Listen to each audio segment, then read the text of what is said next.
معیشت درست سمت میں ہے، مہنگائی پر قابو پا لیا۔ وزیر خزانہ محمد اورنگزیب نے اقتصادی سروے پیش کر دیا، کہا اس وقت مہنگائی کی شرح 4.6% ہے، جی ڈی پی کی گروتھ 2.7%، پالیسی ریٹ 22% سے کم ہو کر 11% پر آ گیا، جی ڈی پی کے تناسب سے قرضوں کی شرح 68 سے کم ہو کر 65% پر آ گئی، 2023 میں شرح نمو منفی، 2024 میں 2.5% پر آ گئی۔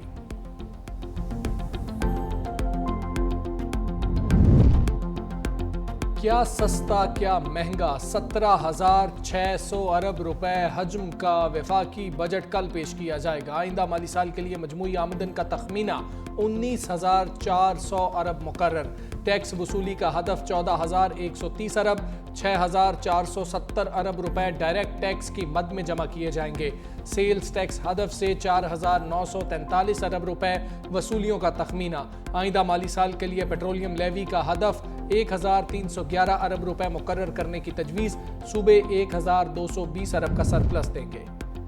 اور حجاج کرام کی وطن واپسی کا سلسلہ کل سے شروع ہوگا۔ پہلی پرواز 307 حاجیوں کو لے کر اسلام آباد پہنچے گی۔ 11 جون کو 8 پروازوں کے ذریعے حجاج کرام وطن واپس آئیں گے۔ سرکاری حج کے تحت فلائٹ آپریشن 10 جولائی کو مکمل ہوگا۔ 342 پروازوں کے ذریعے 88,390 حاجیوں کو وطن واپس لایا جائے گا۔ حکومت کا پی ایس ڈی پی میں نئے ترقیاتی منصوبے شامل نہ کرنے کا فیصلہ، دستاویز کے مطابق کم ترقی یافتہ علاقوں کے ضروری منصوبوں کو شامل کیا جا سکتا ہے۔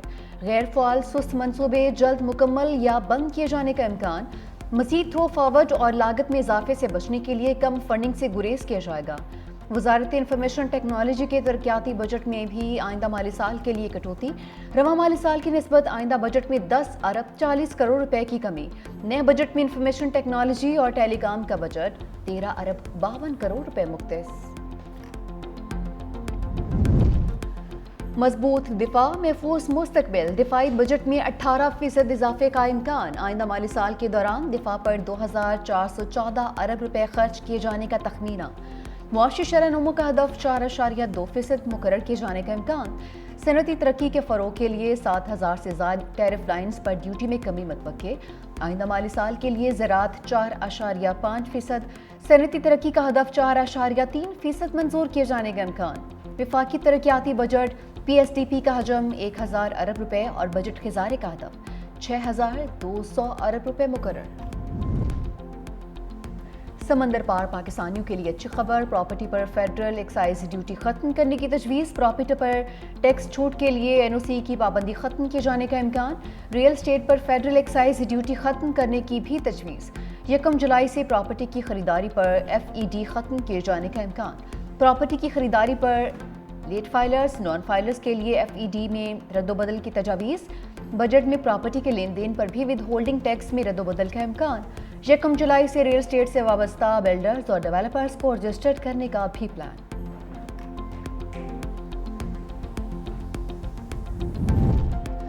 بجٹ میں تنخواہوں میں اضافے کے لیے 4 تجاویز زیر غور، گریڈ 1 سے 16 تک ملازمین کے لیے 30% ریسپیریٹی الاؤنس تجویز، مہنگائی کے تناسب سے تنخواہ اور پینشن میں 10% اضافہ متوقع، گزشتہ 2 ایڈ ہاک میں سے 1 ایڈ ہاک تنخواہوں میں ضم کرنے کی بھی تجویز، گریڈ 17 سے 22 تک 15% اضافے کا بھی امکان، آرمڈ فورسز کو کنٹریبیوٹری پینشن اسکیم سے مستثنی رکھنے کی تجویز۔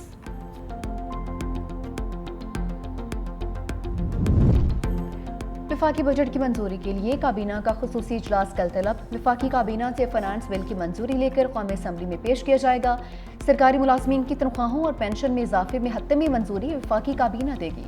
وفاقی کابینہ کا اجلاس کل 4 بجے پارلیمنٹ ہاؤس میں ہوگا۔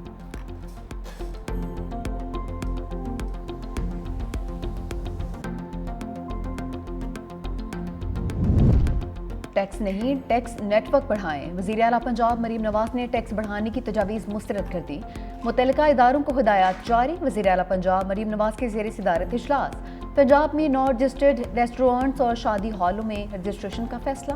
مریم نواز نے کہا، ٹیکس بڑھا کر عوام پر بلا وجہ بوجھ ڈالنے کی اجازت نہیں دی جائے گی۔